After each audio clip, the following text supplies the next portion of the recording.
my name is Natalie. Today I thought that I would finally get to do my favorite books of 2020.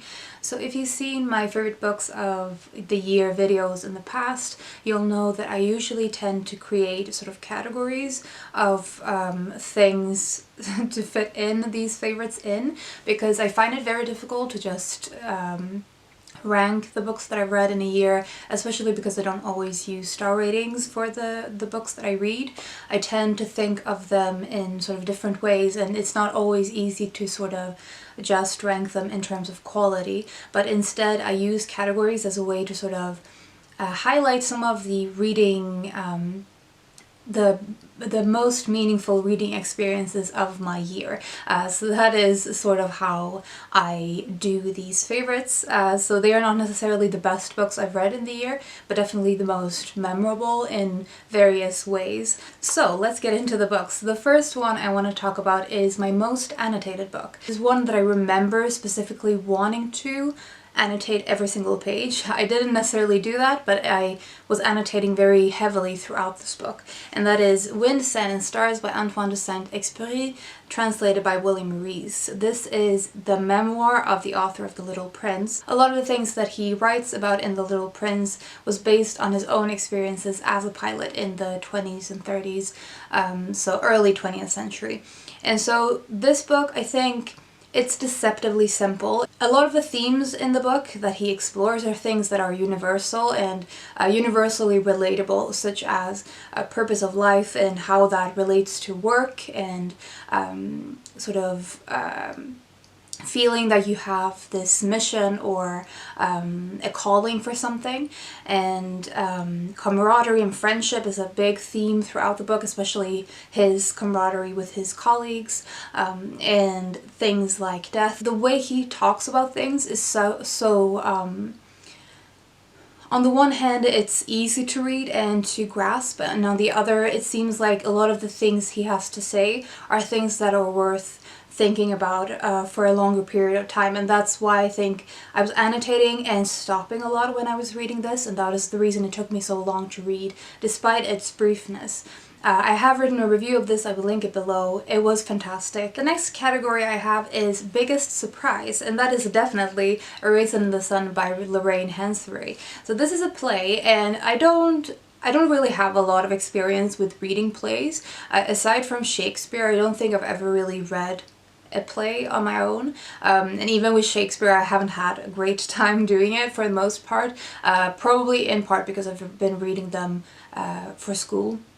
But it's just something that I haven't really been drawn to exploring on my own anyway. And so the reason I picked this one up, I saw recommendations from it, and I'd seen it in a local secondhand shop, so I just sort of on a whim decided to pick it up, and it completely blew me away. I think what Hansberry does particularly well is she has this small cast of characters. They're all a family with various generations. So there's a matriarch and her two adult children, and the wife of the adult son and their child as well. All of the drama of this book takes place in that apartment, and a lot of it is about racial burdens that they are facing in the mid-century US.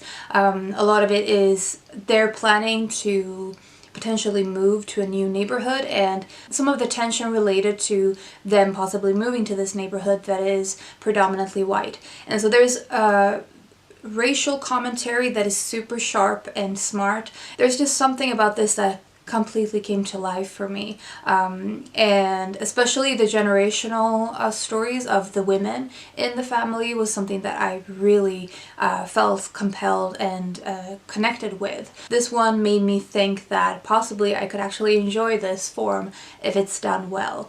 So if you have any recommendations with something of a similar tone to Hansberry's plays, then definitely let me know. The next category I have is New Favorite Author. So I have two choices for this. The first one is E.J. Coe, who wrote The Magical Language of Others. This is a memoir that is a little bit experimental in the way that she writes it. So it's basically two forms of writing in the book. First of all is her memoir and her writing about family and mother-daughter relationships, history and memory, and abandonment. The other part of the memoir is letters that she has received from her mother in Korean that she translates into English. And so there's this sort of conversation between her and her mother, and also her and herself, and her history and her ancestors. And you can tell she's a poet because the way she writes is very sort of careful. The way she narrates everything, the way she thinks about everything. She's a fantastic writer, and I feel like she's an author that I will be keeping my eye on for anything else she writes, and I'm looking forward to returning to her first poetry collection as well. So this was definitely one that stood out to me in the year. The other new favorite author I wanted to mention is Sigrid Nunez. So this is interesting to me because it's a very fragmentary styled novel talking about the narrator is adopting the dog of a friend who has passed away. So he has committed suicide, and he had a dog that she takes on as she's grieving for her friend, and the dog is grieving as well.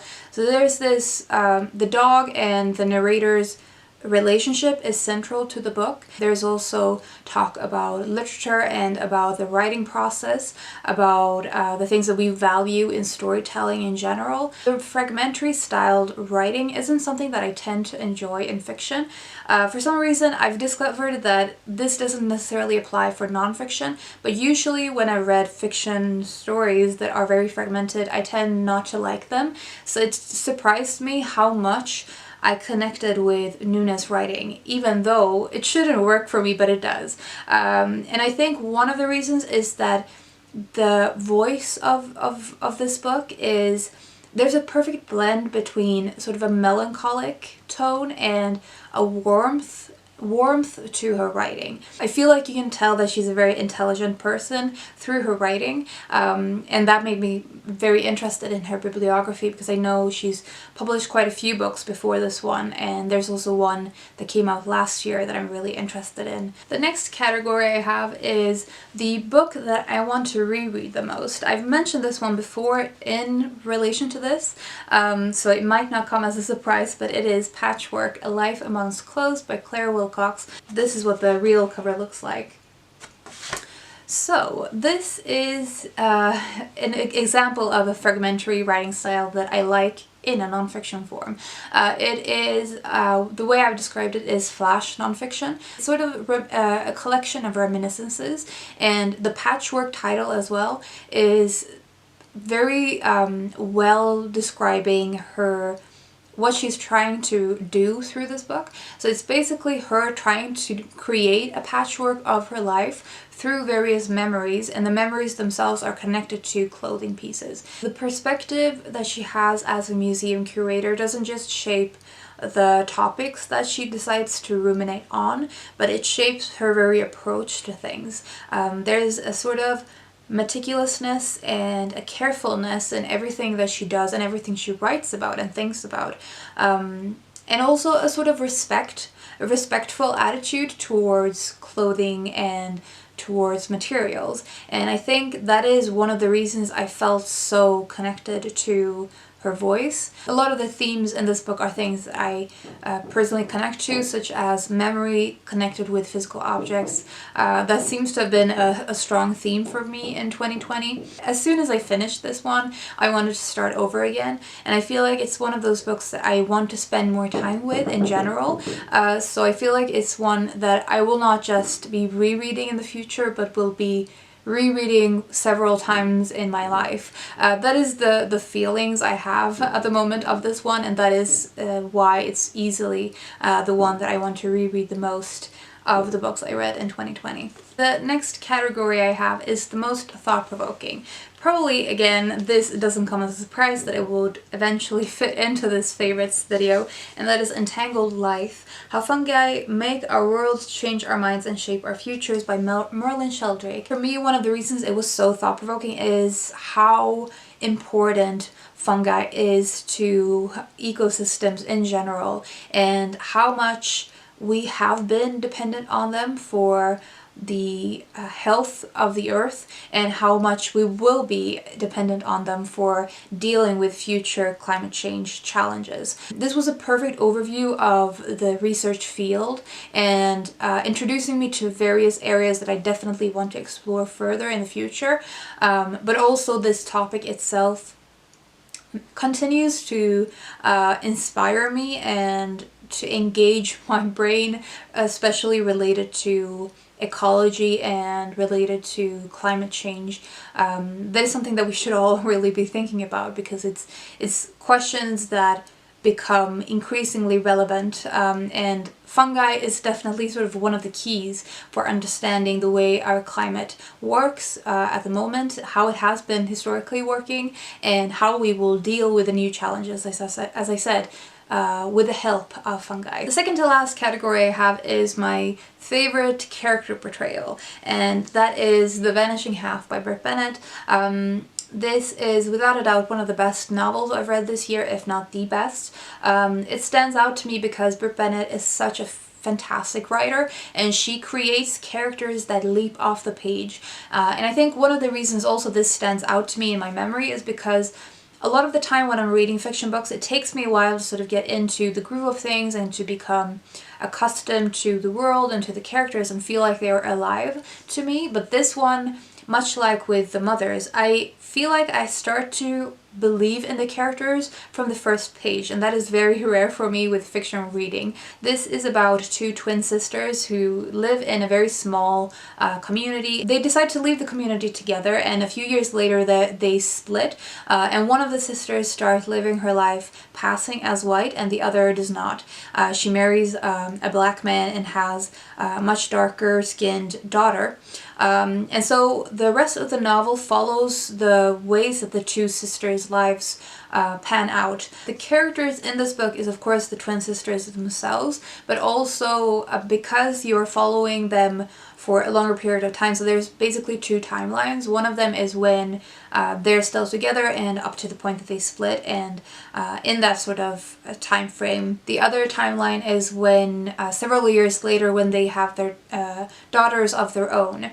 And so there's four main female characters in this book that you're basically following very closely. I feel like I could both visualize them very easily, but also I felt like I understood their thought process and their emotional reaction to things, and even their logic in their decision making, because oftentimes the decisions that all of these four characters make are flawed or questionable, to say the least, but I think I could still understand the reasoning behind them, and that is one of the reasons these characters stand out to me, that I could understand them even if I don't necessarily agree with their choices. And so I feel like this is just one of the most compulsive reading experiences I had this year. The last category I have is my favorite book of 2020, and this was fairly easy because it was the last book I read in 2020. That is The Queens of Animation, and the untold story of the women who transformed the world of Disney and made cinematic history by Natalia Holt.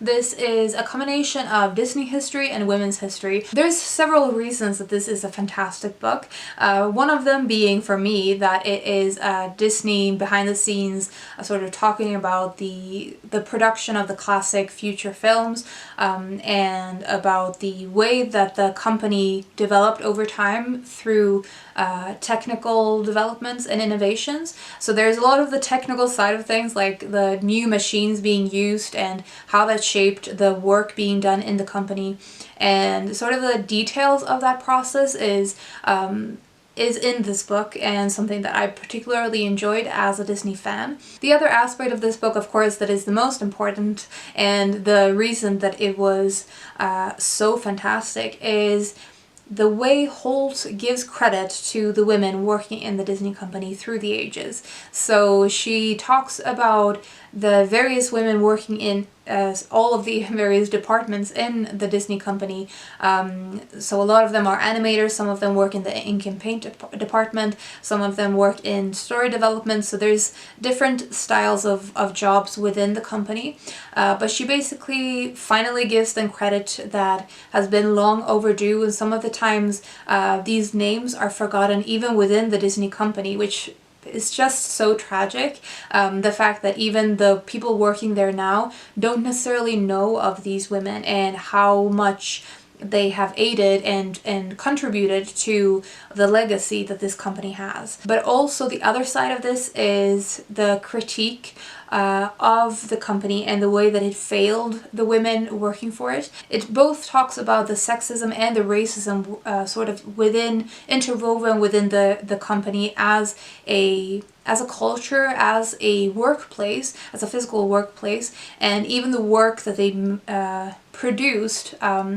And the discussion of both the good and the bad of the company, the contradictions within it, the contradictions of Walt Disney himself as a boss, is just so well handled and so smartly done that I feel like I would recommend this to pretty much everyone, but especially if you have any interest in Disney, in their legacy, in the movies, or in sort of behind the scenes production, in animation history, you absolutely need to read this one. So typically my battery died right at the end of this video, so I'm just gonna include this phone footage at the end of this video. But basically, highly recommend. This was my favorite book of 2020. Let me know if you've read any of these or would like to read any of them. I would be really interested in hearing about that.